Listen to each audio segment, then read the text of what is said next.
Olá, estamos começando mais uma aula da nossa atividade extracurricular de emergência especial, não sei qual é o terceiro não importa, de sistemas operacionais. Essa é a nossa quarta aula sobre escalonamento de processos, a primeira parte, onde a gente vai falar um pouco mais sobre os princípios por trás do escalonamento de processos, o que é importante nesse primeiro vídeo. Num segundo vídeo, a gente vai falar um pouco sobre política de escalonamento mais simples. E no terceiro vídeo, a gente vai falar um pouco sobre tempo de resposta e round robin. Tá? Nas próximas aulas da próxima semana, a gente vai começar os algoritmos de escalonamento um pouco mais complicados. Então é importante que você entenda bem essa parte do assunto, essa parte mais básica, justamente para quando chegar nesses mais complicados, você ter uma ideia exatamente do porquê que as coisas são do jeito que são. Então vamos lá? Começar com alguns princípios de escalonamento. Então, nosso vídeo anterior, tanto o de execução limitada quanto de troca de contexto, era muito sobre o mecanismo, ou seja, como é implementado e como funciona a troca de contexto dentro de um sistema operacional e dentro de um sistema de computação também. Agora, a gente precisa entender também eh, que políticas, que decisões ou disciplinas de escalonamento governam essas trocas. Ou seja, como definir quais processos serão executados a cada momento, né? Porque no fim do dia, isso é uma tomada de decisão. E como uma tomada de decisão, ela acaba tendo razões, que essas razões sim são as políticas, né? Política parece uma palavra feia, dado toda a situação brasileira nos últimos anos, muitos, poucos, depende de você. Mas o que é política? É decisões para se melhorar alguma coisa. A grande diferença é que coisa se quer melhorar. O que você quer fazer para melhorar as coisas. No caso do escalonamento, a gente pode ter várias métricas diferentes que a gente quer melhorar, que a gente vai ver um pouco mais para frente, tá? O termo escalonamento, ele é mais antigo do que a própria computação. Ele vem da engenharia de produção, tá? E administração, né? De linha de montagem. Se tu pensar já no Ford, ali já tinha escalonamento, tá? Então a pergunta básica que a gente quer responder é: como desenvolver uma política de escalonamento? O que a gente assume sobre o nosso processo? Que métricas são importantes? O que eu quero melhorar? O que eu quero otimizar? E, no caso da aula de hoje, quais são as abordagens mais simples para a gente poder entendê-las e ir melhorando depois? Então, antes de mais nada, um conceito muito importante para a aula de hoje, e para as próximas aulas, inclusive, para quase tudo, é o conceito de workload, ou carga de trabalho. O workload é basicamente as características de um trabalho que deve ser efetuado. Tá? Então, toda vez que eu tenho alguma coisa para fazer, essa coisa tem características. Essas características são a carga de trabalho. Tá? Por exemplo, no caso do escalonamento, é a natureza dos processos que devem ser executados. Esses processos são processos de conta, esses processos usam muito HD, esses processos usam muita memória, esses processos fazem muitas chamadas de sistemas, fazem poucas chamadas de sistema. Tudo isso é importante para eu definir qual é o melhor, quais são as melhores políticas de escalonamento para essa carga de trabalho. Isso é uma coisa interessante. Por quê? Porque sistemas de computação diferentes têm cargas de trabalho diferentes. O jeito que eu uso um laptop pode ser diferente do jeito que eu uso um servidor. O jeito que eu uso o servidor e o laptop com certeza é diferente do jeito que eu uso o meu celular. Por quê? Porque são aplicativos diferentes que eu uso nesses sistemas. E esses aplicativos têm características diferentes. E o escalonador, as políticas de escalonamento, elas devem levar o workload que vai ser usado em consideração. Por quê? Porque essas características é que vão definir quais políticas vão se encaixar melhor e quais políticas vão se encaixar pior. Se a gente for usar o termo política em geopolítica, é como falar, às vezes, uma coisa que é feita num país de primeiro mundo não necessariamente vai ser bom no Brasil. Seja por quê? Porque tem características, o povo tem características diferentes, né?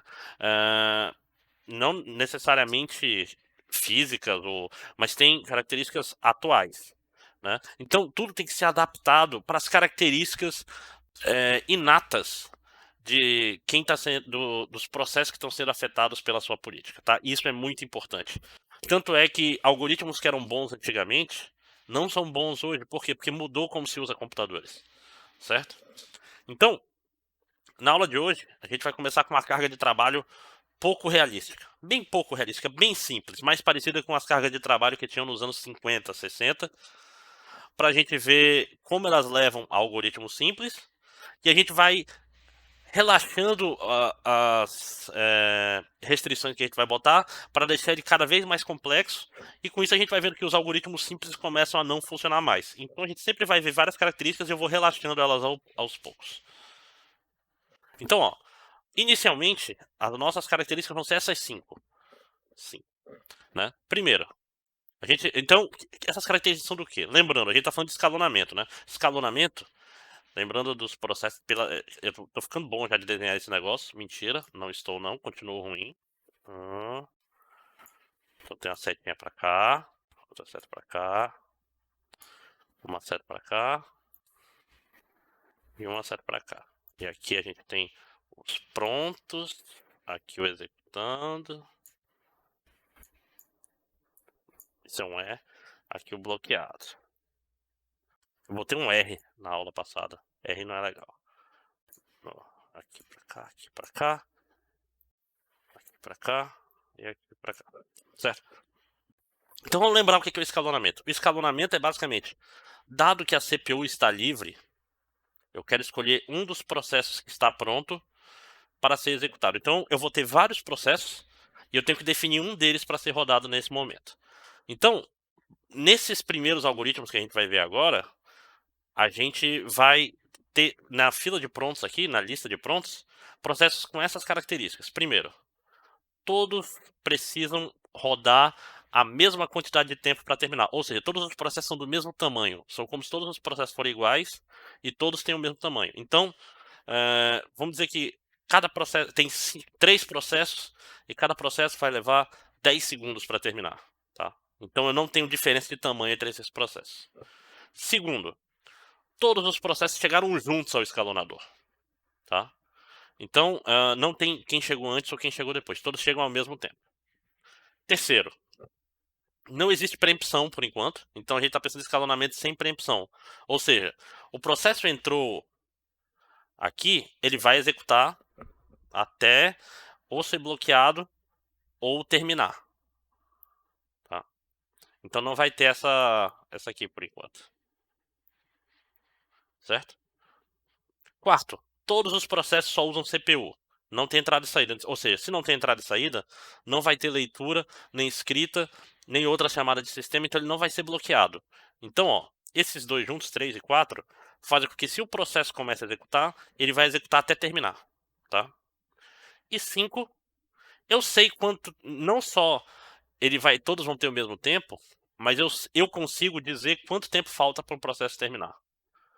Ou seja, eu consigo dizer quem está mais perto de terminar ou quem está menos perto de terminar, certo? A gente vai começar com... isso aqui é muito irreal, obviamente. Isso é longe da realidade. Mas na aula de hoje ainda a gente vai relaxar boa parte desses aqui, certo? Então vamos lá. Outra parte importante, além da carga de trabalho, é como medir a qualidade de uma política de escalonamento, né? Como? Então, uma parte muito importante na engenharia, ou seja, na construção do escalonador, nas decisões de implementação do escalonador, é uma forma de medir essa qualidade. Ou seja, a gente precisa de uma métrica, a gente precisa de alguma coisa que a gente quer melhorar. Tá? Então, por que isso é importante? Isso é importante para poder definir que escalonador A é melhor do que escalonador B. Políticas são decisões. Vocês vão ver que não existe um negócio, não é que nem mecanismo, que é desse jeito porque é desse jeito e acabou. Políticas são decisões, então tu tem que ter um jeito de saber que uma decisão A é melhor do que uma decisão B, tá? Escalonamento é um negócio que existe há muito tempo, então tem métricas diferentes se você tem objetivos diferentes, tá? Cada métrica, se você faz um escalonador para melhorar uma métrica, você está focando em um aspecto e ignorando os outros, tá? Então, ó, algumas métricas comuns. A gente vai trabalhar muito nessa aula com essa aqui. Tempo de execução, que é o quê? Quanto tempo desde que o processo foi criado até o processo terminar? Ou seja, se a gente voltar aqui, é desde que o processo saiu do novo até pronto, Chegou em pronto até ele terminar, até ele sair do executando para terminar. Esse é o tempo que o processo levou para ser executado, tá? Geralmente a gente corta esse cara e corta esse cara da conta, esse aqui às vezes, tá? Por quê? Porque isso aqui depende do SO, não depende do processo, tá?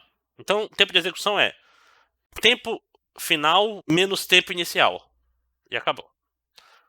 Outra métrica interessante, tempo de espera. Tempo de espera é sobre quanto tempo o processo passou na fila de prontos. Ou seja, quanto mais tempo ele passar na fila de prontos, mais tempo ele estava disponível para ser executado, mas não foi. Por quê? Porque ele não foi escolhido, né? É basicamente quanto tempo você passa numa fila. Outra métrica, que é menos comum, é o tempo de resposta, tá? Menos comum que eu digo, menos intuitiva. Não é que ela não é comum. Ela é comum, mas tempo de espera, você pensar numa fila de supermercado, você sabe quanto tempo eu passei na fila. Tempo de execução é desde que eu cheguei no começo da fila até eu terminar de ser atendido.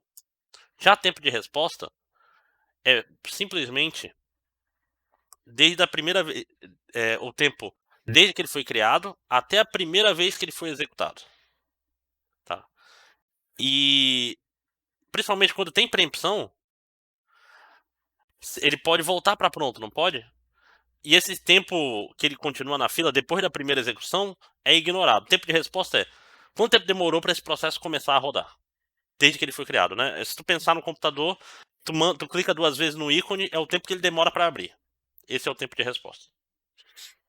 Outra métrica que a gente vai ver bastante, justiça, que é quão bem distribuído está meu tempo entre os processos. Tem processo que está ficando muito tempo na CPU, outro que está ficando menos, isso não é legal. E tem outras, eficiência, etc.